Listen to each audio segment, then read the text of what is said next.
A billionaire CEO stands in the middle of his own store, wearing a janitor's uniform, holding a phone that is about to destroy 2 careers. 15 employees watch him press play. The voice that comes out of the speaker belongs to their manager, Craig Dawson, and he is laughing about a woman standing 10 feet away. She's got the kid with the heart thing. She knows if she loses this job, she loses everything. She's contained. The word lands on Rosa Mendez like a verdict she never got to appeal. Craig's face drains. His clipboard, the weapon he rules floor with, hangs useless in his hand. Because the janitor he hired 4 days ago, the desperate man he tried to buy for $300 a week, is reaching into his jacket pocket. And what comes out isn't a wallet.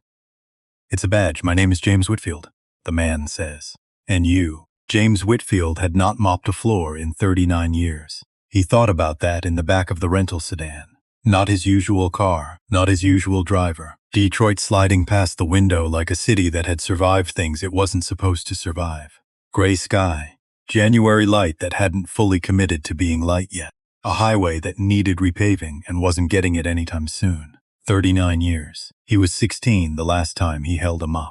Standing in the corridor of Mercy General Hospital at 2 a.m, waiting. His mother always came out the east exit. Always. Because the west exit had a broken light and she didn't like walking past it alone. Her name was Dorothea. She worked the overnight custodial shift, 5 nights a week, for 22 years. And when she came out that east exit, she smelled like the job. Pine cleaner and industrial disinfectant, and underneath both of those, something harder to name.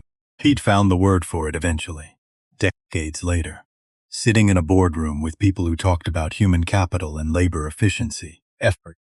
She smelled like effort. She worked every day of her life until the day she couldn't. No sick leave that covered what was actually wrong with her. No health insurance that reached far enough. No one in any position of authority who thought to check whether the people doing the hardest work had what they needed to survive doing it. James built an entire company so that would never happen to anyone who worked for him. He was starting to wonder if he'd actually done that. The sedan pulled into the hotel parking lot. Budget property. 3 stars on a generous day. He'd booked it himself under a different name, paid cash at the front desk. Nobody at Thompson Retail knew where he was. Nobody at corporate knew what he was doing. Nobody except Nadine, and she knew only as much as she needed to. He got out, carried his own bag, took the stairs instead of the elevator because the elevator had a mirror and he wasn't ready to look at himself yet. Room 214. He sat on the edge of the bed and opened his laptop. The quarterly report for Store 44 was still on the screen from the flight. He'd been reading it for 3 days, reading it and rereading it, and looking for the thing that was wrong with it, because something was wrong with it. And the wrongness was not in anything the report said. It was in everything the report didn't say. 0 complaints filed with HR, 0 calls to the employee assistance line, 0 turnover grievances in 8 months. Employee satisfaction surveys returned at a 94% completion rate. Average score of 4, 8 out of 5. James had been running retail operations for 30 years. He knew what a real 4, 8 looked like. Looked like one person who gave a 3 because the break room microwave was slow. It looked like 2 people who left the comment section blank because they ran out of time. It looked like human beings being human, which meant imperfect, which meant real. A perfect score was not a good score. A perfect score was the score of people who had learned that honesty was a risk they couldn't afford. He called Nadine at 11 that night. She picked up on the second ring. "I need everything on Store 44, he said. Manager personnel file, scheduling records, payroll for the last 12 months. Don't route it through regional. Send it directly to me, unencrypted." A pause, short but specific. "How soon?" she asked. "I needed it yesterday," he said. She didn't ask why. That was one of the things Hush trusted about Nadine Okafor. She heard the thing beneath the thing, and she moved toward it without needing it explained. The file arrived at 11:47. James sat at the small desk in room 214 and reads 412 pages of very clean documentation. Too clean. Every scheduling change logged with a reason. Every form filed correctly. Every signature in the right place. Every explanation just plausible enough that no one looking from a distance would question it, and his own signature on the regional approval forms. 8 months of them. He had not signed a single one. He closed the laptop, sat in the dark for a while, thought about a 16-year-old boy on a hospital corridor floor, reading a paperback under a flickering light, waiting for footsteps. Then he opened the laptop again and started building his cover. Joe Williams, construction worker. Laid off 8 months ago when a commercial project fell through, looking for anything. No family nearby, not picky, grateful for the opportunity. The grateful part was the most important part. He knew exactly who Craig Dawson was from the personnel file, the headshot, the performance reviews written in the careful, self-congratulatory language of a man performing competence for an invisible audience. Men like that needed gratitude the way certain plants needed shade. It kept them comfortable, kept them from looking too closely. James packed one bag, worn jeans, work boots that had seen actual work years ago, a second-hand jacket purchased that afternoon from a thrift store 2 miles from the hotel, no watch, a burner phone, his real phone locked in the room safe. He looked in the bathroom mirror, 55 years old, gray at the temples, hands that had gotten softer than he remembered. He pressed them flat on the counter. "You built this company," he said to the man in the mirror. Then he put on the baseball cap and stopped being himself for a while. 7:45. The parking lot of Store 44 was already half full. James sat in the rental car with the in-off and watched his employees walk in. A young woman in uniform shoes that had been resoled at least once. An older man moving with the careful economy of someone whose knees were sending him messages he'd stopped enjoying. A teenager in a vest 2 sizes too large, earbuds in, the specific stride of someone who could not afford to be late. Nobody was laughing. Nobody stopped to talk to anyone else. They moved like people who had learned that being noticed was not something to invite. James had walked that walk a long time ago, in buildings that belonged to other people. He got out of the car. The store smelled like every retail store he'd been in. Floor cleaner and cardboard and climate-controlled air that made every month feel like March. Fluorescent lights humming at their single indifferent frequency. The soft percussion of a register. A PA announcement about something in aisle 7. Nobody looked up. He found the customer service desk and asked for the manager. Craig Dawson came out of the back office 4 minutes later, 36 years old per his file. Hair gelled into precise submission. Manager badge positioned on his chest like a decoration earned in a war. The walk of a man who had rehearsed his authority so many times he'd forgotten it was a performance. He looked James up and down in exactly the way James expected. "You're here about the custodial position?" Not a question. A filing. "Yes, sir," James said. And he said it the way Joe Williams would say it, which was with the weight of 8 months of unemployment rent check due Friday. The interview lasted 11 minutes. Craig asked 3 questions. James answered them the way a desperate man answers things, carefully, without flourish.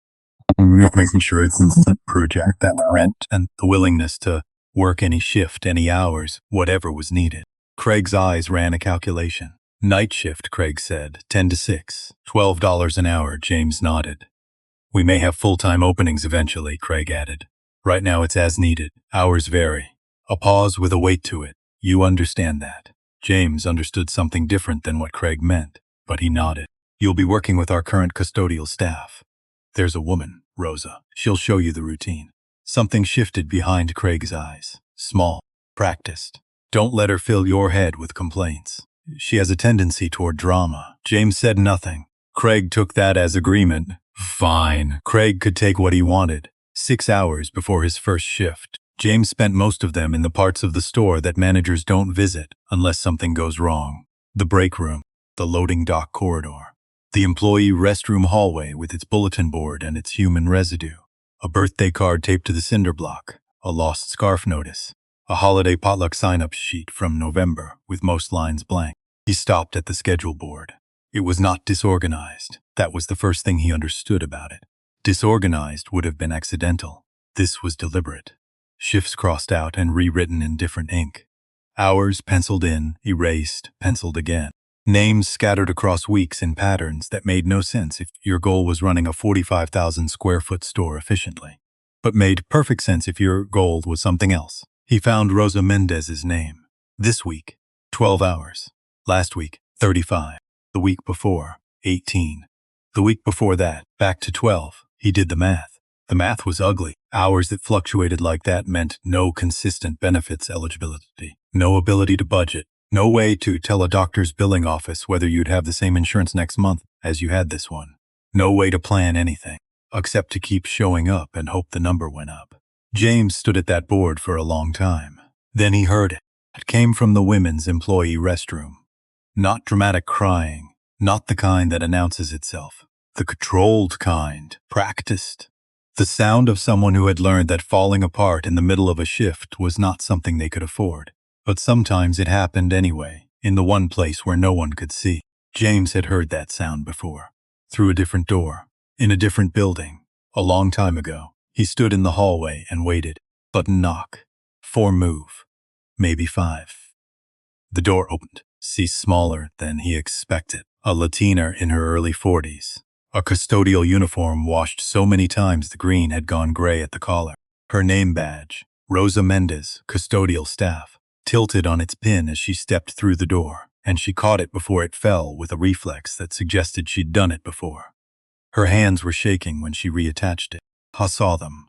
Her hands cracked at the knuckles, reddened from the wrist, the damage that comes from industrial cleaning chemicals, used without adequate gloves, used too much, used too long. She didn't look up. "I'm sorry," she said to the floor. "I just needed a minute. I'm going back." "Take your time," James said. She looked up then. The quick, precise assessment of someone who had learned to read strangers fast, because strangers could be dangerous. "I don't know you," she said. "I'm Joe, starting tonight. Custodial." Something in her shoulders shifted, not relaxed, recalibrated. "They hired someone new," she said quietly, as if she was saying something else entirely. "Is that bad?" She looked past him toward the main floor, checking something. "It means he's planning to cut someone's hours again," she said. "He always hires before he cuts, so he has a body to point to when someone asks why." James filed that away. "How long have you worked here?" I asked. 3 years. Then, almost to herself, 36 months. I counted. "You like it?" A sound came out of her that might have been a laugh in a different life. "I need it," she said, which was not the same thing. She straightened her badge, squared her shoulders. "He watches the clock," she said. "Breaks are 12 minutes, even though the handbook says 15. Don't let him catch you at 13. She walked past him toward the main floor, and James noticed, before she turned the corner, the slight favor she gave her left leg, not a limp, the careful gait of someone managing something they hadn't told anyone about.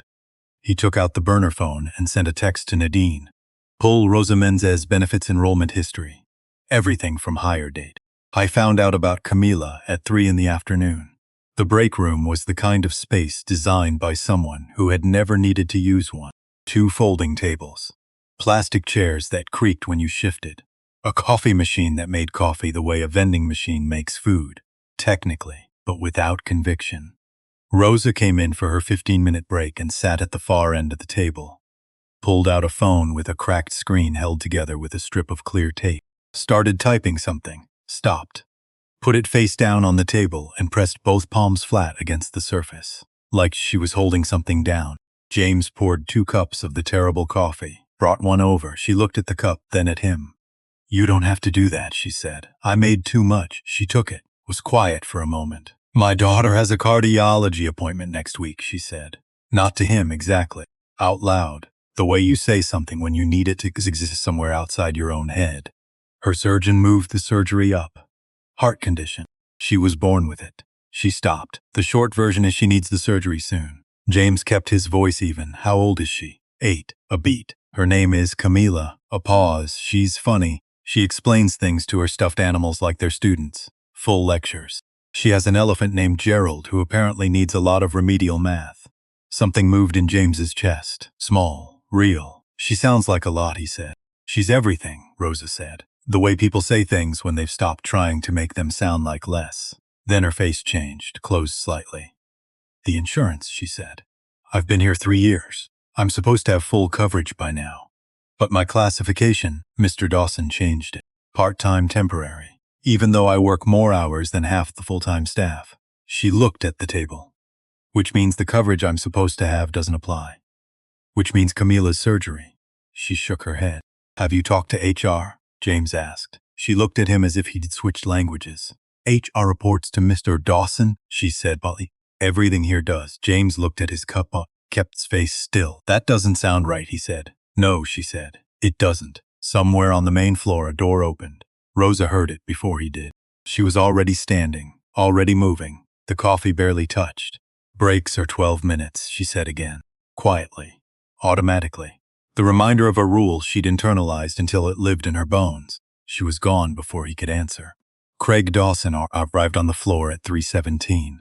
James tracked the time because he had started tracking everything. Craig moved through the store the way certain men move through spaces they've decided belong to them. Slow, eyes scanning for imperfection.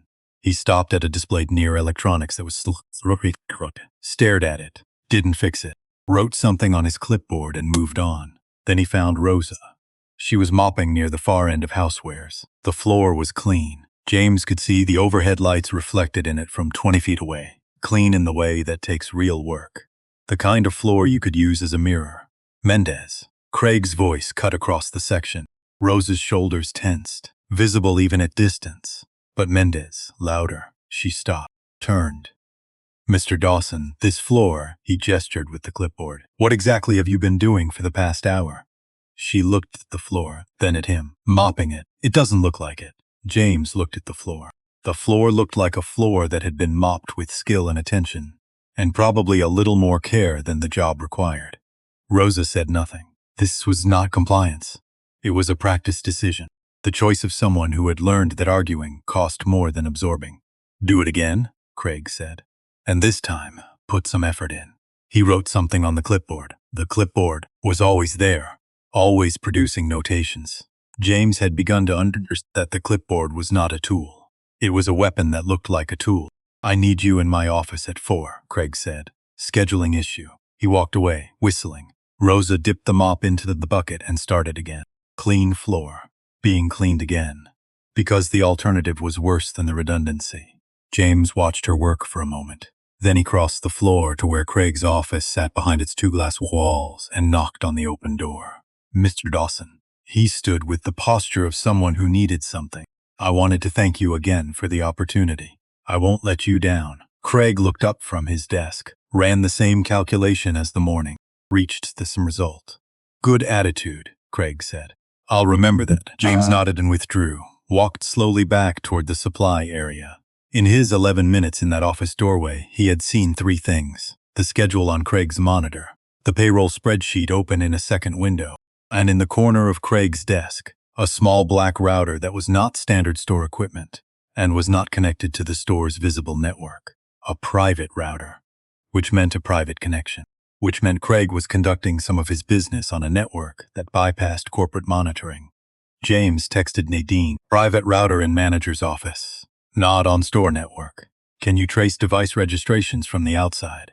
Her reply came in 4 minutes. Working on it. Give me until morning. Hobby put the phone away and went to learn the supply closet situation before his shift started. What he found there was its own kind of evidence. 1 partial bottle of floor cleaner for a 45,000 square foot store. Hose replacement mop heads where there should have been 10. A shelf of paper goods so depleted it barely justified having a shelf. The kind of resource depletion that doesn't happen by accident. That happens when someone with authority over supply budgets decides that the people doing the cleaning can make do with less, and the money earmarked for those supplies needs to go somewhere else. James knew the corporate allocation for a store this size. He had approved that allocation himself. He had sat in a room and argued for adequate cleaning supplies as a basic operating standard, not a luxury. What he was looking at was approximately 1/10 of what should have been there. He stood in the supply closet for a moment with his hands at his sides. Then he went to clock in for his first night shift. 10 o'clock. The last customers left. The front doors locked. The store became a different place. Not quieter, exactly. The fluorescent lights stayed as relentless as ever, but the sound changed. The ambient noise of shoppers drained away and left something starker in its place. The beep of registers going dark, the rattle of a cart being returned, the particular silence of a large space occupied only by the people who worked in it. Rosa was already there when James arrived, cart loaded in the order she'd worked through it. Supplies arranged with the efficiencies of someone who'd done this hundreds of times, without needing to think about the sequence. She looked at his ID badge. Joe Williams, custodial staff. She said, we work out from the center. Don't mix bathroom supplies with floor supplies. He checks the cart. A pause, I mean it. He inventories what we use. Got it, James said. And if he asks how long something took, say less than it did. He docks time for taking too long. He calls it efficiency monitoring. James took that in. They started with the East Wing, and within the first 20 minutes, the work was teaching him things the quarterly report couldn't. The anti-fatigue meds that the company handbook required arts young standing workstations were absorbed in the stockroom and the loading area. The lighting in the corridor, behind electronics, was half-functional. One of the mop heads Rosa was using had been reversed and re-reversed so many times the fibers had compacted into something closer to a scrub brush. He worked. The physical grammar of it came back slowly. Angle of the mop, the pressure on the lower back, the way you loaded your shoulders differently depending on what you were carrying. His body remembered the shape of it even though the years had taken away the conditioning. His mother had done this for 22 years. Full shifts, extra shifts, weekends when the money needed it. He thought about that once briefly, and then he put it away. He needed to stay present. At midnight, Craig made his first round.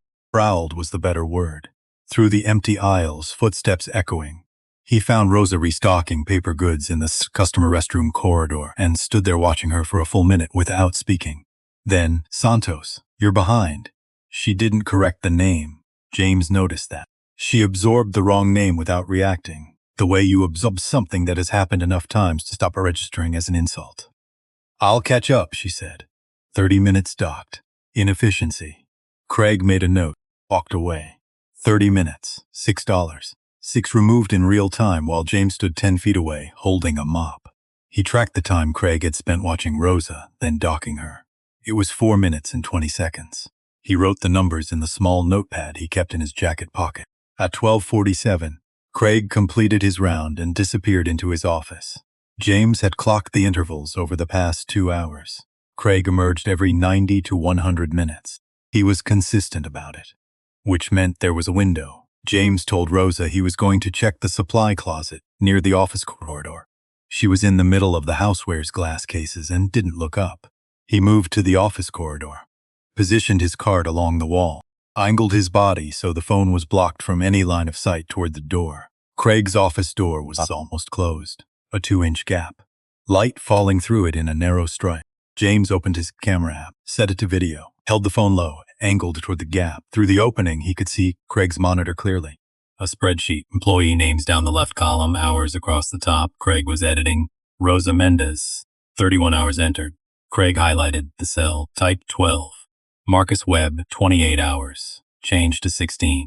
Diana Kowalski, 24 hours, changed to 14. Then Craig scrolled right to a column James hadn't seen in any official record. The header read C. Dawson Jr. The hours disappeared from the employee cells and appeared in that column. Not errors, not rounding. The hours belonging to Rosa and Marcus and Brianna were being redistributed to an account that had no corresponding person on the sales floor. James held the phone steady, kept his breathing control. The recording ran for 4 minutes and 17 seconds before Craig minimized the spreadsheet and opened something else. James moved the cart, slowly, back down the corridor and around the corner. He stopped in the supply area, sent the video file to Nadine's encrypted email. His text said 3 words, "Watch the spreadsheet." He put the phone away, leaned both hands on the supply shelf. What he was looking at was not a rogue manager padding his own expenses. What he was looking at was a system, built deliberately, running cleanly. The kind of operation that requires either significant technical sophistication or significant help from someone with access. Someone with more access than Craig Dawson had been given. He sent a second text, this one to a number he hadn't used in a while, his attorney. I need to understand the current federal thresholds for wage theft prosecution. Call me tomorrow, 6 a.m. Then he went back to work. At 2 in the morning, Craig appeared in the stockroom doorway. James was moving pallets, alone, which he had been doing for 90 minutes. 15 pallets of merchandise, a 2-person minimum job under any reasonable safety standard, assigned to 1 person because Craig had decided the night custodial staff could handle it. Craig leaned against the doorframe. Williams, he said. James set down a box, turned. Craig looked at him with an expression that was half appraisal and half something less comfortable, like a man who had seen something interesting and wasn't sure what to do with it yet. You're not from around here, Craig said. Flint originally, James said. Moved around. You worked other jobs? Before construction? James kept his posture open, unhurried. A man who had nothing to hide, which was also the posture of a man who had learned to look like he had nothing to hide. Few things, he said. Security work for a while, nothing fancy. Craig tilted his head. Small stuff, James said. Background work, surveillance, that kind of thing. Craig was quiet for a moment. The calculation behind his eyes was visible if you knew what to look for. I might have a use for someone like that, he said finally. Side work. $300 a week cash. You'd be watching certain employees, reporting back to me, whether they're talking to each other about things they shouldn't be talking about. James looked at him steadily. What kind of things? He asked. Scheduling, Craig said. Benefits, whether anyone's been talking to outside parties. A small shrug. Drama. $300 a week, James said. Starting now. James let a beat of silence pass, long enough to look like a man considering an offer. Not so long as to look like a man deciding whether to accept a bribe. I keep my head down, he said. That's what I do. Craig stepped forward and clapped him once on the shoulder. Proprietary, satisfied. You're going to fit in fine here, Joe, he said. He walked out, whistling again. The tuneless, comfortable whistle of a man who thought he'd just bought something useful. James stood in the stockroom alone. He thought about his mother and the east exit and the broken light on the west side. He thought about the notebook in his jacket pocket, already 3 pages full. Then he picked up the next pallet. At 4 a.m, he found the envelope under his windshield wiper. No car around his in the parking lot, the loading dock quiet. A single security light buzzing at the far corner. He opened it under the parking lot light. 4 words, handwritten, blue ink. They know you're watching. He read it twice, turned it over. Nothing on the back, not a threat. The shape of it was wrong for a threat. A threat announces itself. This was something else. A warning from someone who was, for reasons he didn't yet understand, on his side. Someone inside that building. Someone who had seen enough to know something was wrong and had seen James watching and had made a calculation. He folded the note and put it in his jacket pocket. Got in the car. Tuesday. Less than 24 hours in. I had a fake job, a recorded crime, a manager who thought he'd hired a spy, and a column of stolen hours flowing to an account that shouldn't exist, and someone inside the building who wanted him to keep going.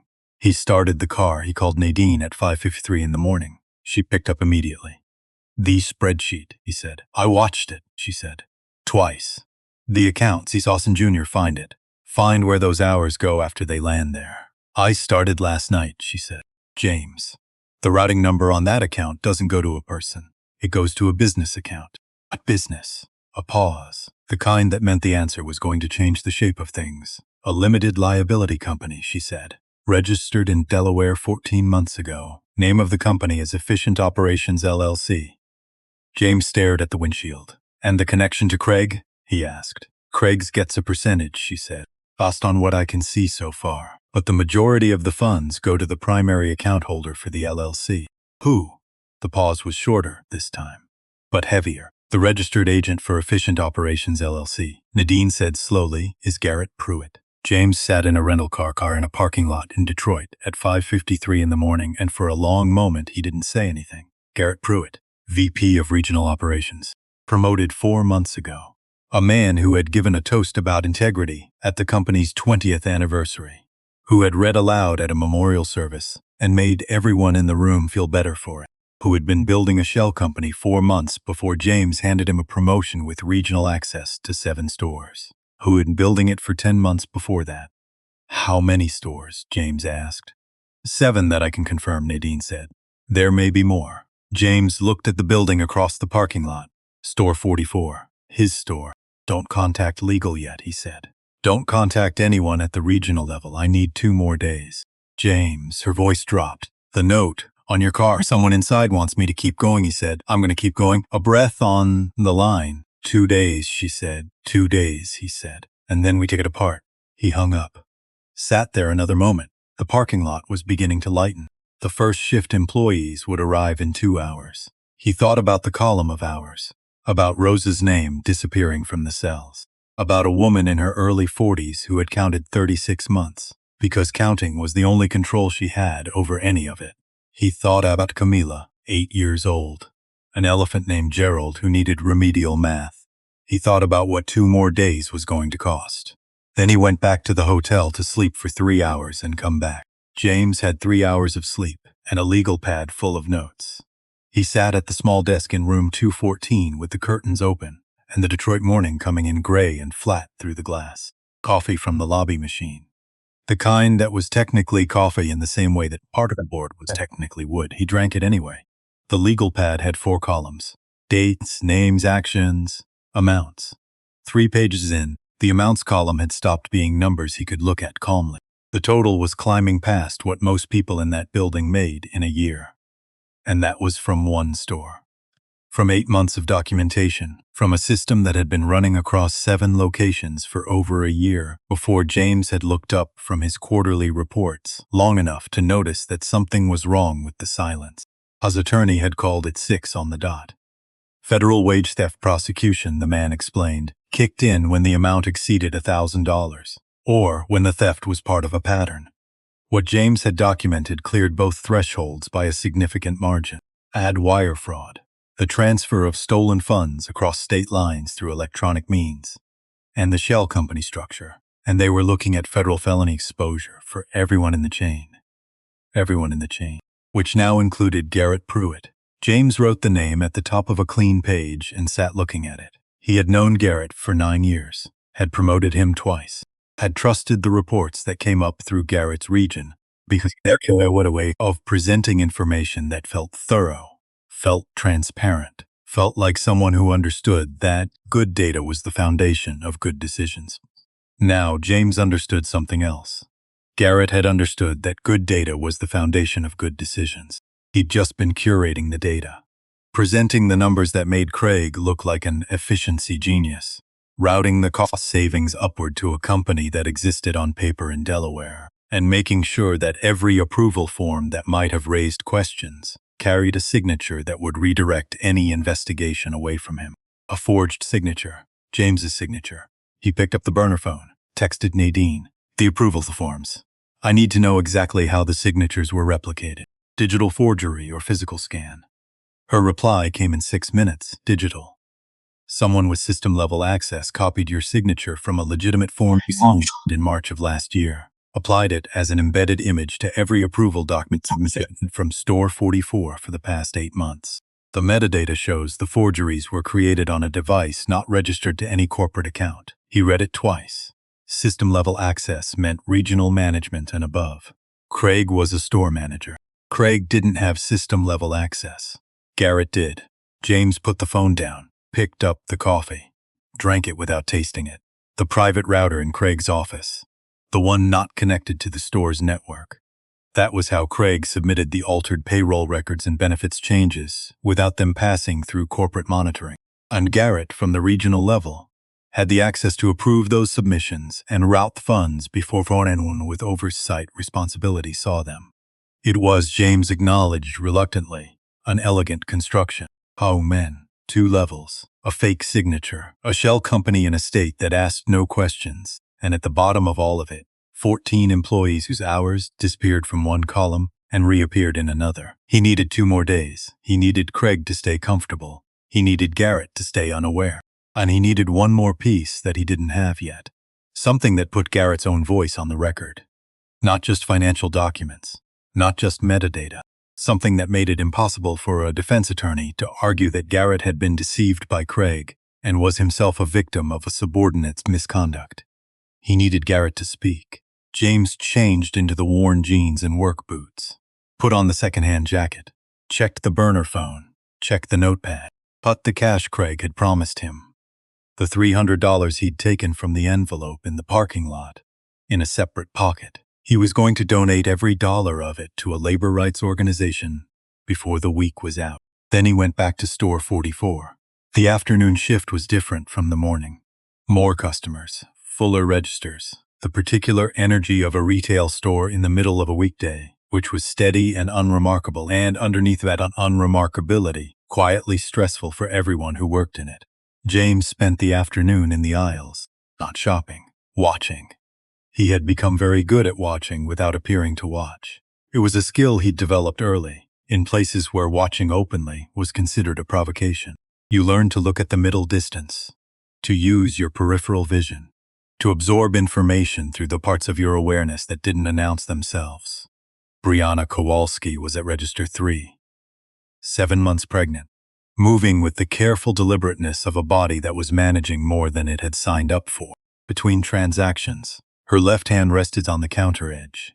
Not dramatically, just resting. The unconscious gesture of someone redistributing weight they couldn't put down.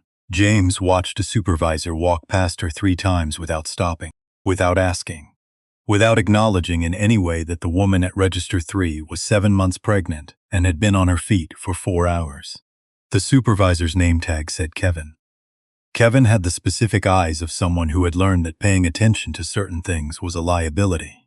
James found Marcus Webb in electronics. I had read Marcus's file. 31 years old, 3 years at the store. Consistent performance reviews, which in this context meant Craig had found no grounds to manufacture a complaint. Electronic sales numbers were the highest in the store. Had applied for a shift supervisor position 14 months ago. Application never processed. Marcus was explaining something to his customer. The difference between television models, by the look of it. With the patience of someone who genuinely liked understanding things and liked helping other people understand them. The customer left looking satisfied. Marcus turned back to his section and his face went to neutral, the expression that went back on when the interaction ended. The face you wore when you were at work, and work was not a place where you were allowed to look like yourself. James crossed to the electronics section and started looking at a display of portable speakers he had no interest in. Marcus appeared at his shoulder within 30 seconds. Customer service reflexes. Can I help you find something? Just looking, James said. Then after a beat, you've been here a while, Marcus's eyes moved, quick, to the floor camera position, to the manager's office window, to James. Few years, he said carefully. Place to work? The specific silence that followed that question had a texture, the texture of a man deciding how much truth was safe. It's a job, Marcus said, which was the most precise non-answer James had heard all week. He didn't push. I bought the portable speaker, the cheaper one, because Joe Williams would buy the cheaper one, and walked away, but had seen what he needed to see. Marcus Webb was watching, carefully, precisely, the way people watch when they've decided that watching is the only thing they can do. At 3:43, Craig appeared. James checked his watch. Because he had been checking his watch every time Craig appeared, mapping the intervals, building the pattern. Craig walked the floor with his clipboard. Found nothing wrong with electronics. Moved through cosmetics. Stopped near housewares where Rosa was reorganizing a display. The display didn't need reorganizing. She was doing it the way you do something when your hands need an occupation while you wait for a shift to pass. Craig stopped. Looked at the display, looked at Rosa, said nothing, just looked. Rosa's hands kept moving, precise, controlled. The discipline of someone who had learned not to flinch. Craig moved on. James had timed the interaction, 40 seconds. Craig had contributed nothing. He had stood there for 40 seconds and used his presence as a reminder of something. A reminder that he was there, that he was watching, that her continued employment existed at his discretion, and she should not forget it. That was not management. That was a specific kind of pressure applied to a specific kind of person. James wrote the time in his notepad. Craig disappeared into his office at 3:51. The private router was visible from the doorway, its small indicator light blinking steady green. At 4:03, Craig came out with a stack of papers and a different energy, purposeful, slightly elevated. The energy of someone who was expecting company. He made 3 calls from his mobile phone, walking the back corridor where the PA system couldn't pick up his voice. James was restocking display shelves 20 feet away and couldn't hear the words, but he could hear the tone differential. Careful. The voice of someone reporting to someone else. He texted Nadine, is Garrett Pruitt traveling today? Her reply came while he was still watching Craig's back. Flight from Cincinnati to Detroit. Arriving DTW at 6:14 p.m. James pocketed the phone. Garrett was coming here tomorrow, maybe, or the day after. The timing of Craig's calls, the elevated energy, the careful tone, that was preparation. He needed to be ready. Rosa arrived for the night shift at 9:45. She was moving differently than the day before. The careful walk had gotten more careful, favoring the left leg more noticeably. Her face was composed in the way faces get when something physical hurts, and you've made a decision not to tell anyone about it. because telling someone requires trusting them. And trust was not something Store 44 had given her reason to extend. "You okay?" James asked. She looked at him with the expression she'd worn when he first saw her. The quick, precise assessment. "Fine," she said, which he was beginning to understand was her default setting and meant approximately nothing. They started the east wing. Same route as the night before. A physical rhythm of it coming slightly easier to James's body on the second night. Not comfortable, but less unfamiliar. At 10:30, he saw the supply closet situation in full. Azza was trying to dilute the remaining floor cleaner to make it stretch across the east wing. She did it precisely, the way someone does something they've done many times and have calibrated through trial and error. 1 part cleaner, 3 parts water. Any more water and the solution stopped being effective. Any less cleaner and there wasn't enough to finish. "How long has it been like this?" James asked. 3 months, she said. He cut the supply budget, said we were using too much. She held up the bottle. "This has to last the entire store through Friday." James knew the corporate supply allocation. He had approved it himself at a budget meeting 2 years ago. After a facilities management study showed that adequate cleaning supplies reduced slip and fall incidents by 31% and extended floor material lifespan by an average of 4 years. What he was looking at was 1/10 of what should have been there. "What happens when it runs out before Friday?" he asked. She looked at him. "Water," she said, simply. James said nothing. His hands were on the supply cart. He kept them there. Rosa returned to work. At 11:45, Craig arrived for his second round. He walked the east wing slowly, found Rosa mopping near the household goods section, and stood watching for 2 minutes. "You're behind again," he said. "I'm on schedule," Rosa said. "My schedule says you're behind." He opened his clipboard, made a notation, 15 minutes docked. Rosa's jaw moved once. She absorbed it. Craig looked at James Williams. He said the name like he was testing it. "How's it going?" "Good," James said. "Keeping your eyes open?" "Always," James said. Craig gave a small satisfied nod, walked away. James watched Rosa dip the mop back into the bucket. Her knuckles were white on the handle for a moment. Then they relaxed. Then she kept working. He thought about the 15 minutes, $3 and change at her rate. Taken in front of a witness on a night when she was doing nothing wrong, in a store where her hours were already 36 hours short of what full-time classification required. He added it to the notepad. At 12:41, Craig completed his round and went into his office. James confirmed the door position, almost closed, the 2-inch gap, light falling through. He had the camera ready. He moved the cart into position. Through the gap, he could see Craig's monitor. Tonight there were 2 windows open side by side. The payroll spreadsheet on the left, he recognized it from the night before, and on the right, a different system. The company's health insurance enrollment portal. Employee benefits management. Craig was in Rosa's file. James could see her name at the top of the screen, Rosa Mendez.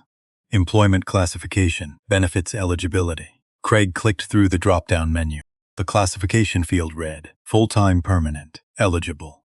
Craig changed it to part-time temporary, ineligible. Then he moved to the benefits enrollment tab. Rosa's health insurance showed active. Craig opened a notes field, typed something James couldn't read from this angle.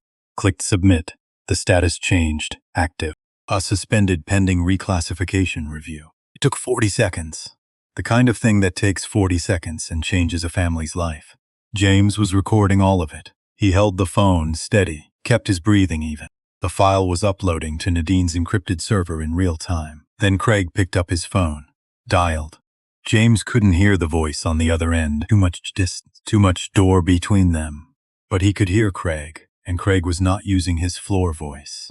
Not the clipped clipboard voice he used with employees. Not the practiced authority of a man managing a retail store. This was different, careful, slightly tight.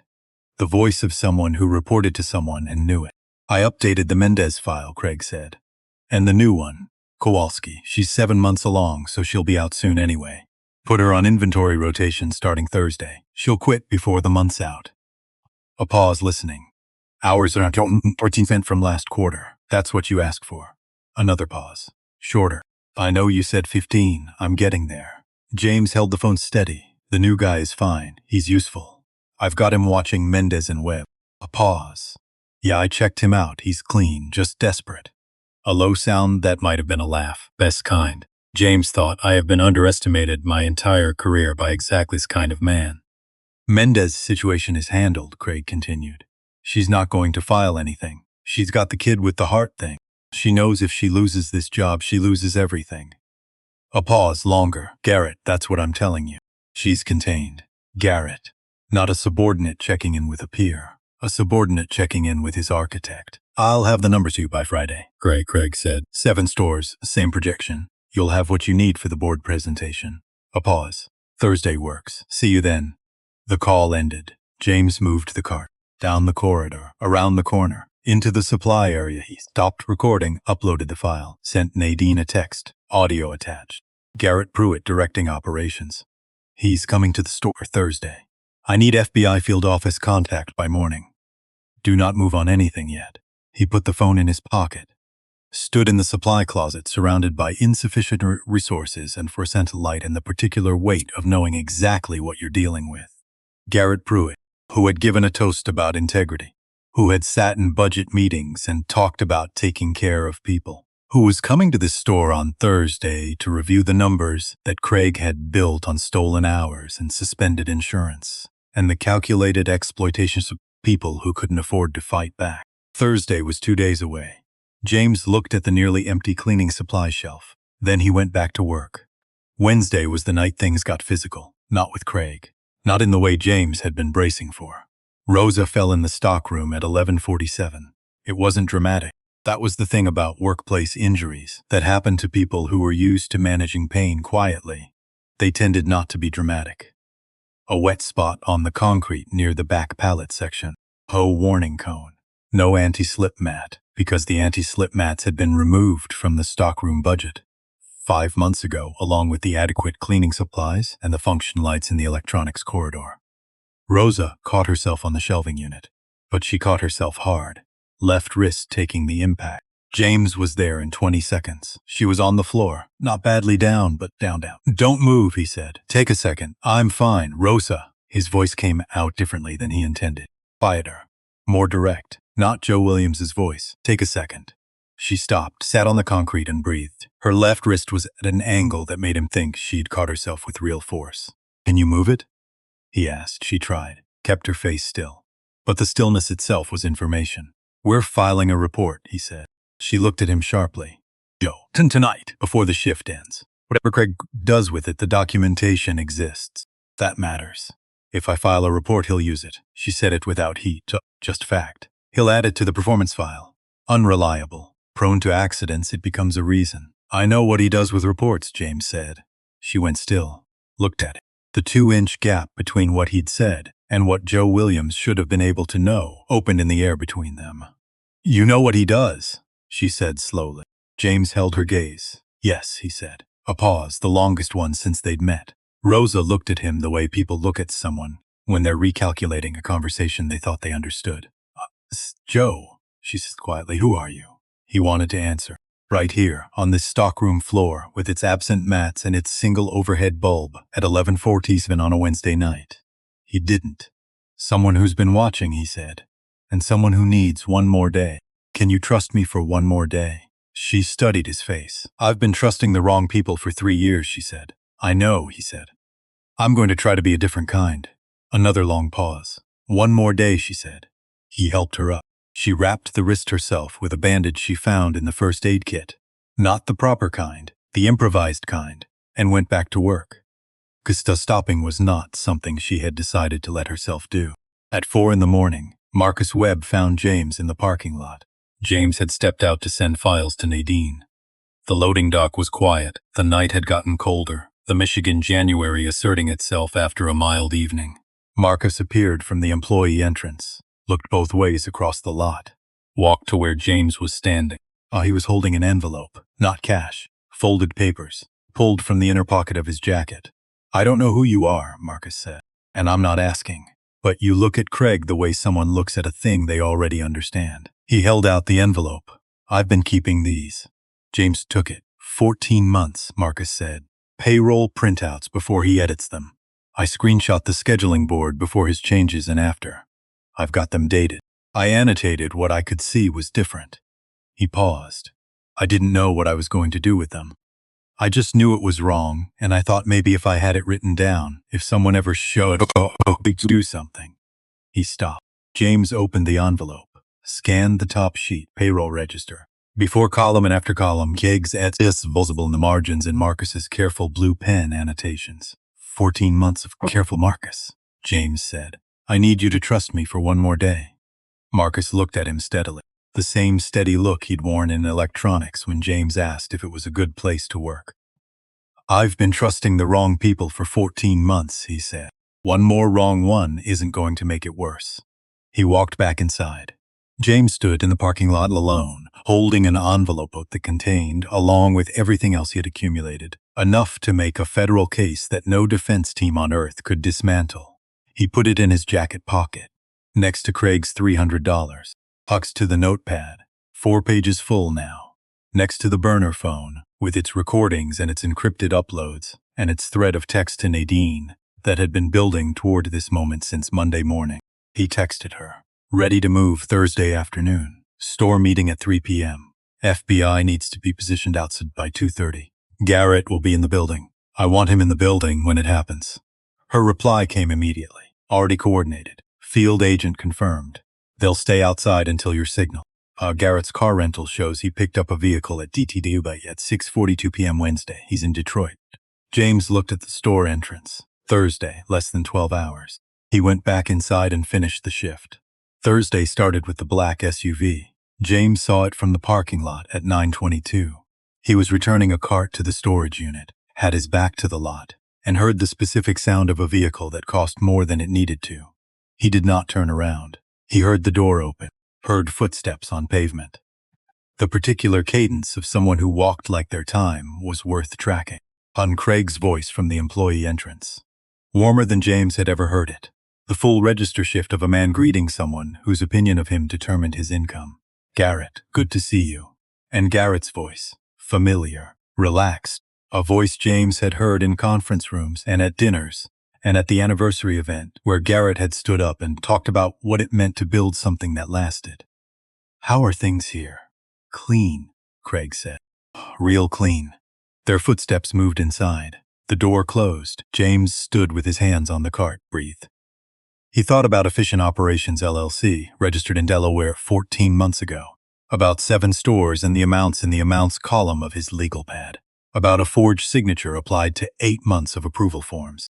About a woman whose insurance had been suspended with 40 mouse clicks, while James stood in a corridor 10 feet away. He thought about Thursday.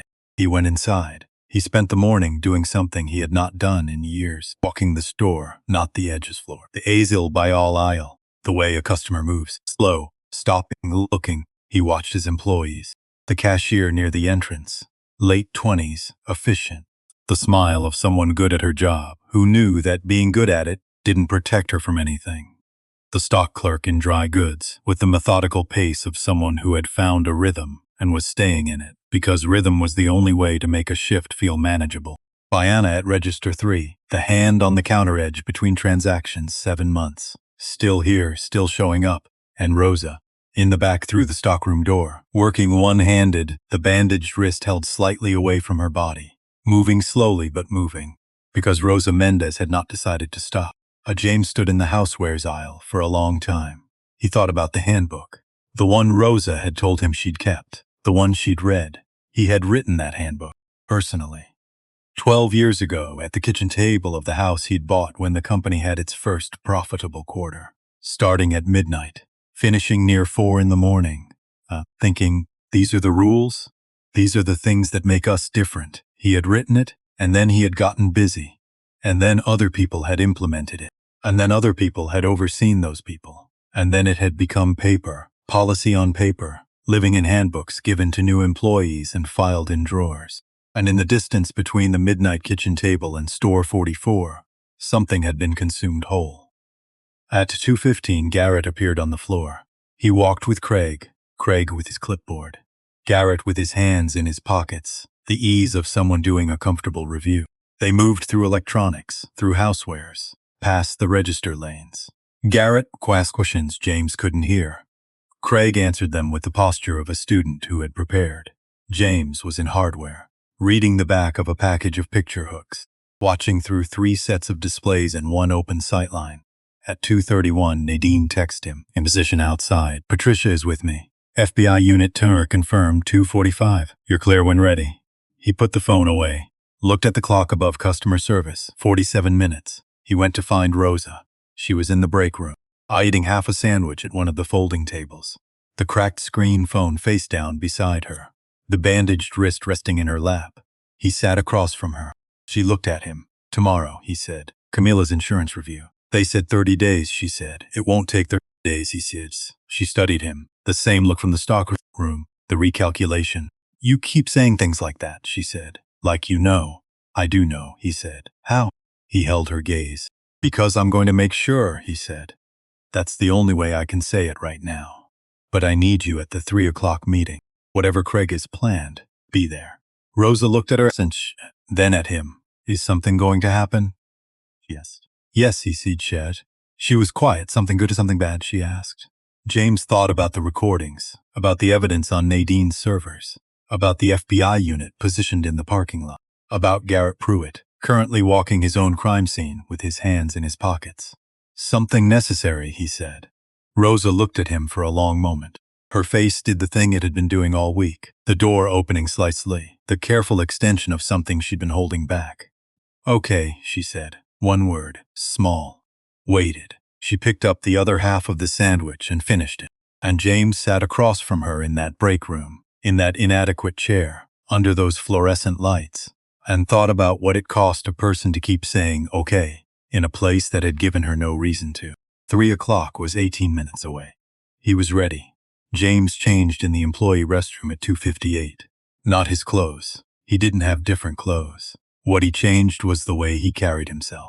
The posture of Joe Williams, shoulders slightly forward, eyes slightly down, the physical grammar of a man who needed something. He let that go. Set it down deliberately. The way you set down a weight you've been carrying long enough that you've stopped noticing it.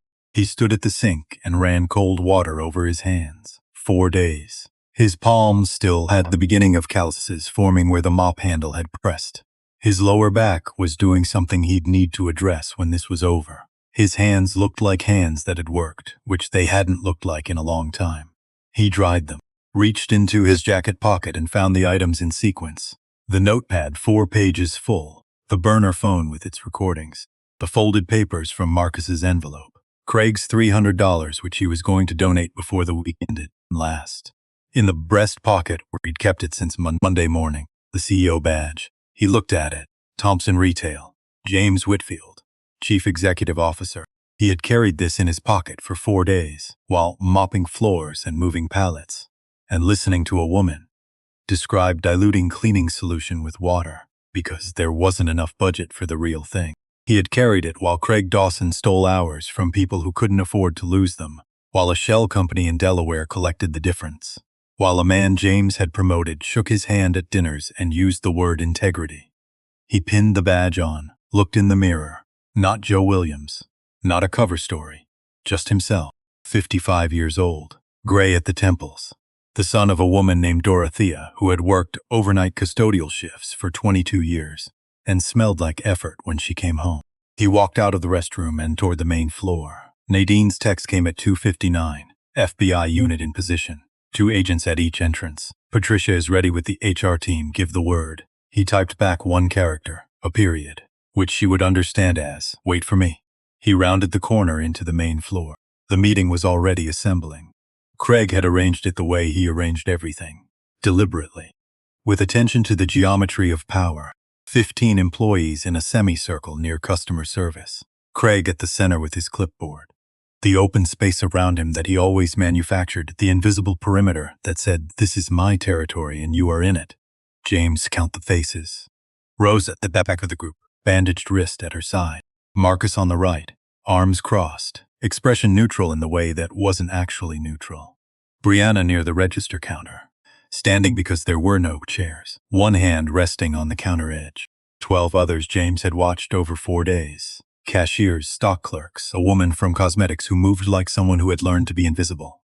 Garrett Pruitt was not in the semicircle. James scanned. Not on the floor, not visible through the office windows. He texted Nadine quickly. Where is Garrett? Her reply. Break room, far end. I can see him through the window. Good. Inside the building. That was what mattered. Craig was already talking. Inventory accountability, he said. The clipboard out.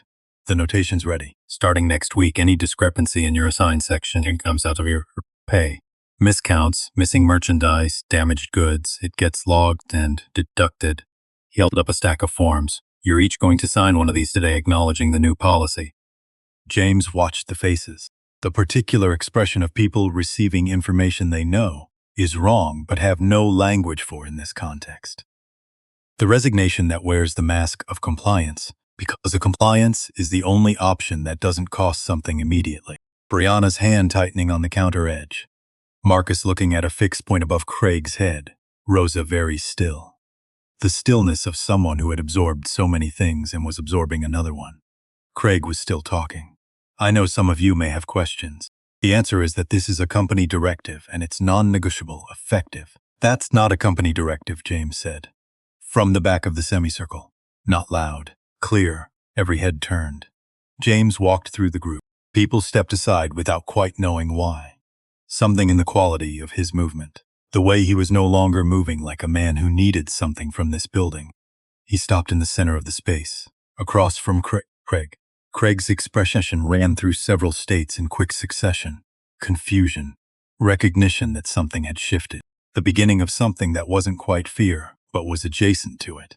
Deducting inventory discrepancies from employee wages, James said, is a violation of the Fair Labor Standards Act. It's been federal law since 1938. It's not a gray area. It's not a policy question. It's a crime. Buck's jaw worked. Not know what you think. James reached into his jacket. Not the badge, not yet. The phone, he placed it on the customer service counter. Press play. Craig's own voice came out of the speaker. Clear, unhurried. The voice of a man confident that no one was listening.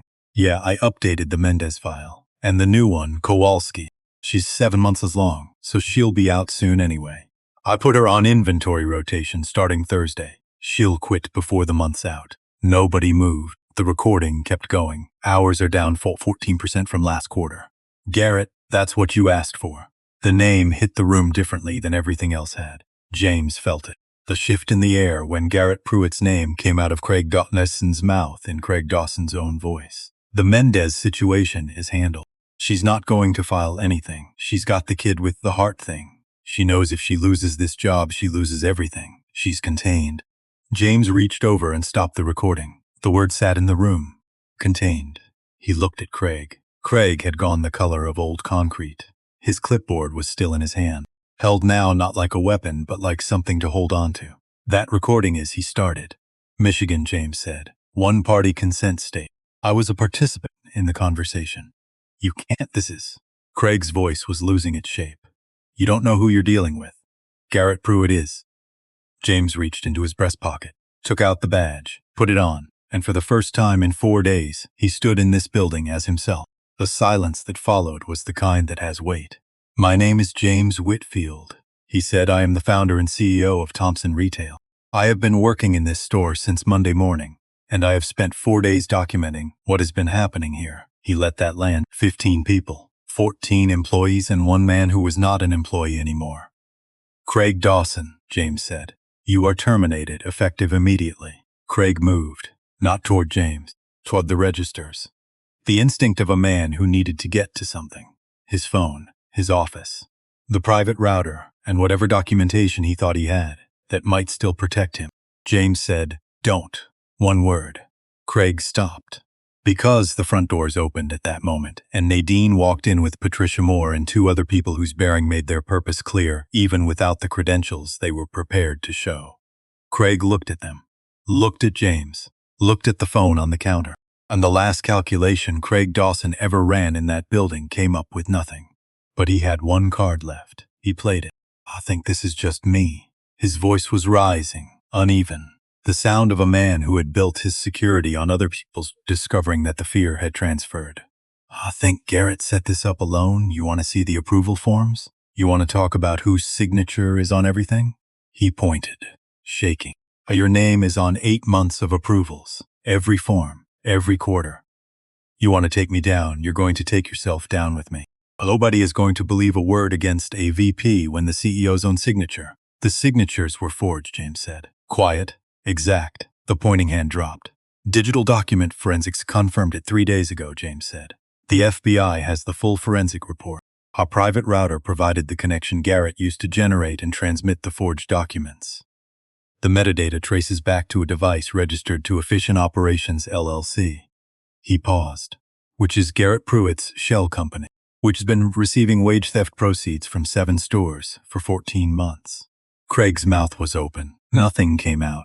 Every hour you stole, James said. Every insurance enrollment you suspended. Every scheduling change designed to keep someone just under the threshold that would give them protection. It is documented. In federal hands. And it has been since Tuesday night. He looked at Craig for one more moment.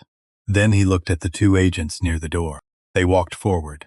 One of them said Craig's name, then his rights, in the flat procedural voice of someone who had done this before and would do it again. Craig walked out, past the registers, past the customer service desk where he had orchestrated 100 small degradations, past the break room where employees had eaten 12-minute lunches and called them 15, past the bulletin board where the schedule had been a weapon.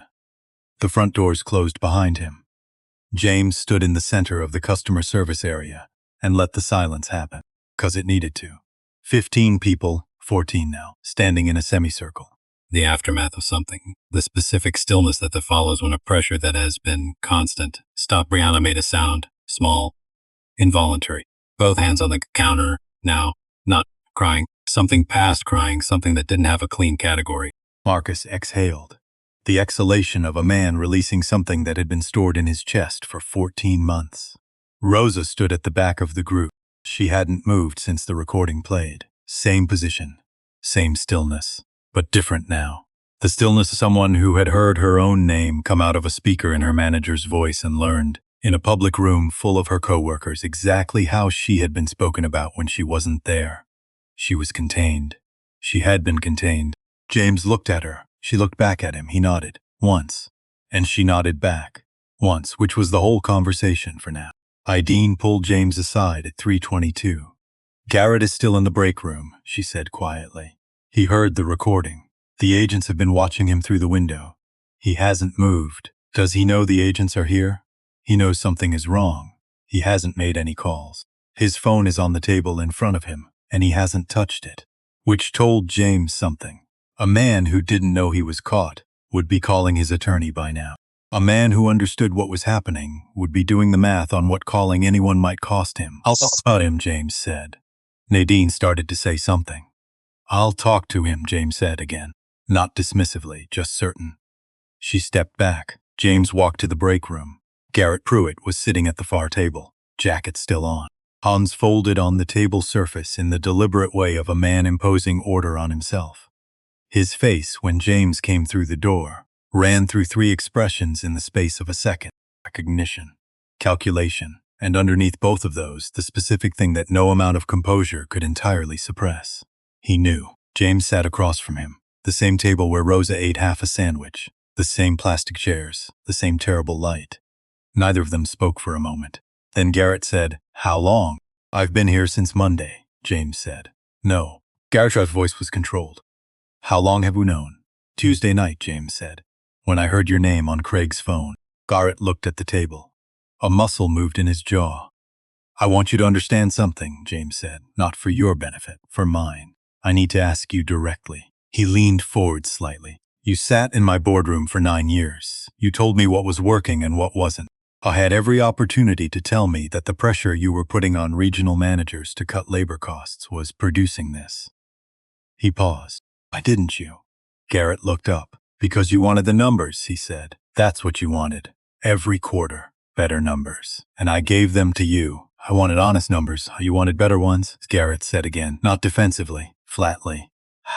I know the difference. I've sat in enough of those meetings. When the numbers are honest and they're not better, the conversation that follows is very specific. I've been in that conversation. He paused. I found a way to make the numbers better. You didn't ask how. James was quiet. Not because Garrett's right, because Garrett was partly right. And partly right was a more difficult thing to sit with than entirely wrong. That is not an explanation, James said. It is not a justification, and it does not come close to accounting for what you built. No, Garrett said. It doesn't. You used people's desperation as a budget line, James said. You found managers willing to systematically abuse vulnerable employees, and you built a financial structure to profit from it. And you did it for 14 months. He held Garrett's eyes. You are going to face federal prosecution for wire fraud, conspiracy, and wage theft. That is happening. There is nothing in this room that changes that. Garrett looked at the table again. I know, he said. What I want, James said, is for you to tell me the full scope, every store, every manager involved, every account, not to the FBI first, to me first, because the people who worked in those stores deserve to know what was taken from them. A long pause. Then Garrett reached into his jacket, pulled out his phone, placed it on the table, and slid it across to James. The app called Budget Manager, he said. It's actually an accounting ledger. Password is the date of the Delaware registration. He paused. All 7 stores, all the amounts, the names of the managers who participated, and the ones who didn't know the full timeline. James looked at the phone. Then he picked it up. I stood. Your attorney, They call them now, not in 10 minutes. Now walk to the break room door, James. Garrett's voice behind him, quiet without the calculation. James stopped, didn't turn. I'm sorry, Garrett said. James stood in the doorway for a moment. I know you are, he said. That's not the same as it being okay. He walked out. Patricia Moore set up in the break room at 3:45, 3 laptops, a portable printer, 2 HR specialists who had driven from corporate that morning and had been waiting in a coffee shop 2 blocks away since noon. The particular focused energy of people who understood that the bureaucratic work they were about to do had real consequences for real people, and were taking that seriously. James stood in the break room doorway and looked at his employees. 14 people. Some still in the customer service area, some drifting toward the break room. All of them in the specific state of people who had witnessed something significant and were not yet sure what it meant for them personally. Relief and uncertainty are not mutually exclusive. They coexist often in the hours after something long wrong finally stops. He addressed them directly. I want to explain what happens now, he said, because you deserve to know and not to have to wait for it. The room settled. Every personnel file that Craig Dawson touched is being audited today. Scheduling records, payroll, benefits enrollment. If hours were stolen from you, you will receive calculated wages. If benefits were denied to which you were entitled, those benefits are being reinstated. If your classification was changed to deprive you of coverage, your correct classification is being stored. He paused. Patricia and her team are here to do that work right now. Today, not next week. Today. Brianna raised her hand. Like a student in a classroom who wasn't sure she was allowed to. My insurance, she said. I'm 7 months. If my coverage lapses, it hasn't lapsed, James said. It was never supposed to change. Patricia, Brianna Kowalski is first. Patricia nodded, opened her laptop, said Brianna's name, and gestured to the chair across from her. Brianna walked across the room. At the door she stopped, turned. Thank you, she said, to the room as much as to James. The word seemed to cost her something to say and also to relieve something in the saying of it. She sat down. Patricia's fingers were already moving. Marcus was next. He sat across from James at the end of the table, the envelope of photographs between them. 14 months, James said. You carried that alone. I didn't know what else to do, Marcus said. Filing a complaint through Craig was pointless, and I didn't know. He stopped. I didn't know the number. The real number, the one that actually gets to someone who can do something. James made a note of that, in his head. Not the notepad this time. The kind of note that becomes a policy change. The assistant manager position, James said. Dean tells me it's been open for a while. It was open when you applied 14 months ago. Application was never processed, Marcus said. I know. James looked at him. I want you to consider it. Marcus was quiet for a moment then. I'm good at electronics. I know that section the way I know my own apartment. I know what customers need before they say it. I know the inventory without looking. He paused. I don't know if leaving that to manage people is the right move for me. James nodded. No hesitation. Then on, he said. Marcus blinked. What? Stay in electronics. We're restructuring the pay grades for specialist positions. Someone with your level of knowledge and tenure should be compensated as the specialist they are, not as a replaceable hourly. James paused. But if you change your mind about management, I want to hear it. Marcus looked at him for a long moment. Okay, he said. slowly, weighing the word. And Marcus. James held his gaze. The note. A very specific stillness. On my car, James said. Tuesday morning. Marcus looked at the table, then back at James. Michigan is a big state, he said. Lots of people write notes. He stood, went back to his section. James sat at the table for a moment. Lots of people write notes. He thought about Monday morning, the parking lot, the loaded silences, the 14 months of photographs. A man who had decided that watching carefully and writing things down was the only tool available to him, until someone showed up who had a different set of tools. He put the envelope in his jacket pocket, next to the notepad, next to the burner phone. Then he went to find Rosa. She was in the office, not Craig's office anymore. That territory had dissolved the moment Craig walked out past the registers. What remained was just a room. 4 walls, a desk, a window onto the sales floor. Rosa was sitting in the chair across from the desk, the same chair she'd been directed to every time Craig called her in. Old position, new context entirely. James sat across from her, pulled the manager's chair slightly to the side so they were angled toward each other rather than separated by the desk's full width. Nadine appeared in the doorway, set a folder on the desk, left without a word. I want to go through this with you, James said. Not at you, with you. Rosa looked at the folder. Her expression was guarded still. Not for James, exactly. A structure built over 3 years that didn't dismantle in an afternoon just because the reason for it had been walked out the front door. James understood that. 36 months of employment, he said. Your correct classification is full-time permanent. It has been since month 4. Craig reclassified you in month 7 and adjusted the records retroactively. He paused. Patricia's team has corrected it. Your file now reflects your actual history. Rosa looked at her hands. Camila's insurance, she said. Full coverage, James said. Retroactive to your hire date. Pre-authorization for the surgery was submitted to the hospital 40 minutes ago. Patricia spoke to their billing office directly. It's confirmed. Rosa went very still. 4 seconds. Then she pressed her lips together and looked at the ceiling briefly. Not crying. The controlled version of the thing that would have been crying if she'd permitted it.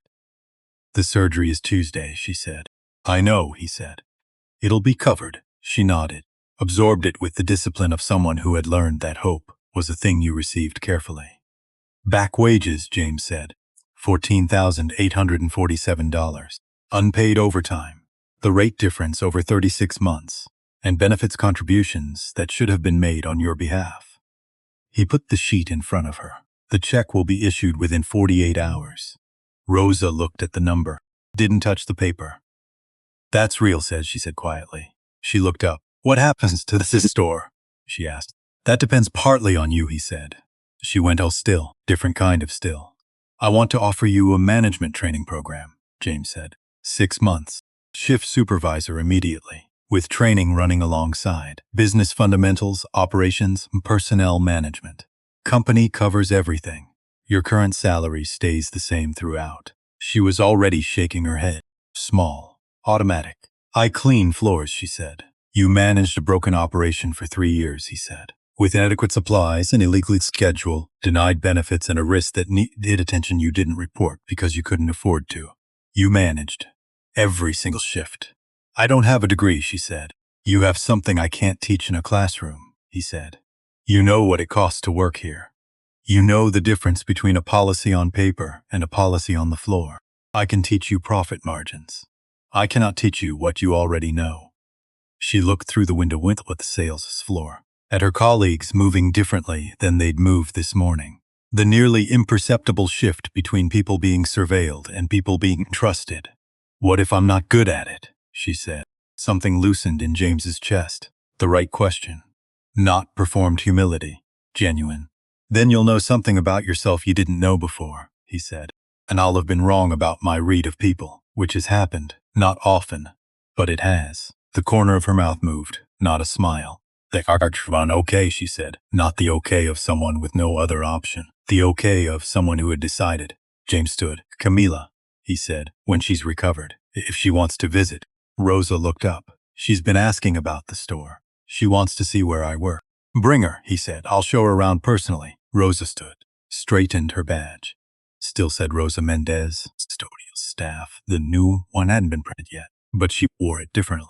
Good night, Mr. Whitfield, she said. Good night, Rosa, he said. She walked out through the sales floor and out the employee entrance into a Thursday evening that was, for the first time in a long time, not something she needed to brace herself against before walking into.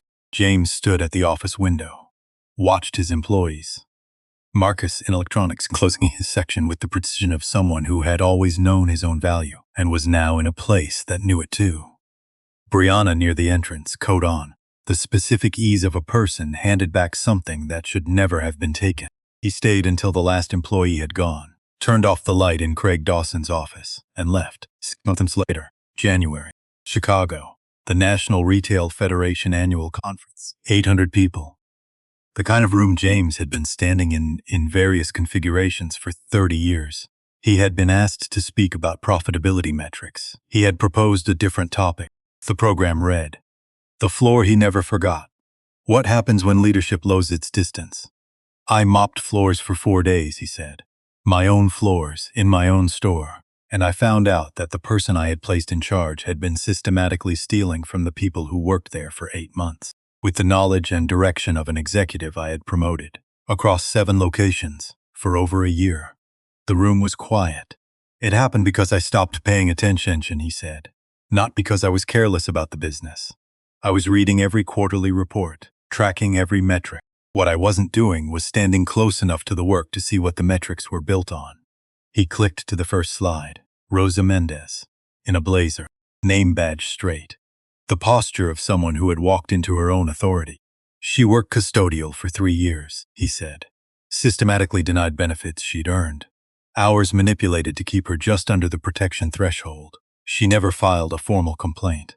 Not because she had no grounds. Because she had a daughter who needed heart surgery and understood correctly that this building's complaint system would have taken her job before it took her complaint." He looked at the room. "She is now the store manager of that location. Employee satisfaction is 91%. Customer ratings up 30. Turnover down 64%. Revenue up 19%. He paused. "We didn't achieve those numbers by cutting costs. We achieved by stopping the theft of wages, of hours, of the basic premise that if you show up and do the work, you will be treated as though you matter." He clicked again. $2.3 million. 7 stores. Total recovered for affected employees. "Garrett Pruitt is facing federal charges," he said. "Craig Dawson is facing federal charges. 6 other managers across 7 locations terminated and under investigation." He paused. "Before anyone in this room calculates that against your labor costs and thinks it sounds manageable, those numbers represent people. Families. Medical procedures that almost didn't happen. Children who came close to going without things they needed because someone decided their desperation was a budget line." He stepped to the edge of the stage. "Somewhere in every organization in this room," he said, "there is a version of that truth waiting to be told. The people holding it have learned, correctly through experience, that leadership is not positioned to receive it, not because of bad intentions, because of distance." He looked at the front row. Rosa was there, in the blazer. Beside her, a chair occupied by someone very small, Camila, 8 years old, fully recovered. A name tag printed that morning. VIP guest. Gerald the elephant in her lap, also badged, the result of a sticky note and a pen. Camila waved at the stage. James almost lost the thread. He found it. "Go back to your companies," he said. "Find the floor, the actual floor, where the work happens before it becomes a number. Stand on it without your title visible, without an agenda, and wait long enough for someone to tell you the truth." He looked at the room one final time. "Dignity is not a benefit," he said. "It is not a line item in an engagement budget. It is the baseline agreement. You came here to do work, and we will not use your need for this job against you." He stepped back from the podium. The applause started in the front row.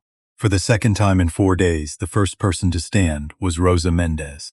800 people followed. Outside the hotel, January air, Chicago cold. James stood on the sidewalk and thought about Monday morning. The rental car, the parking lot, the first step through the front door of a store that didn't know he was coming. He thought about 4 days. The mop, the notepad, the specific education of a back that hurt and hands that remembered something they hadn't done in decades. He had built this company for his mother.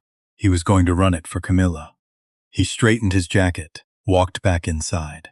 There was still work to do.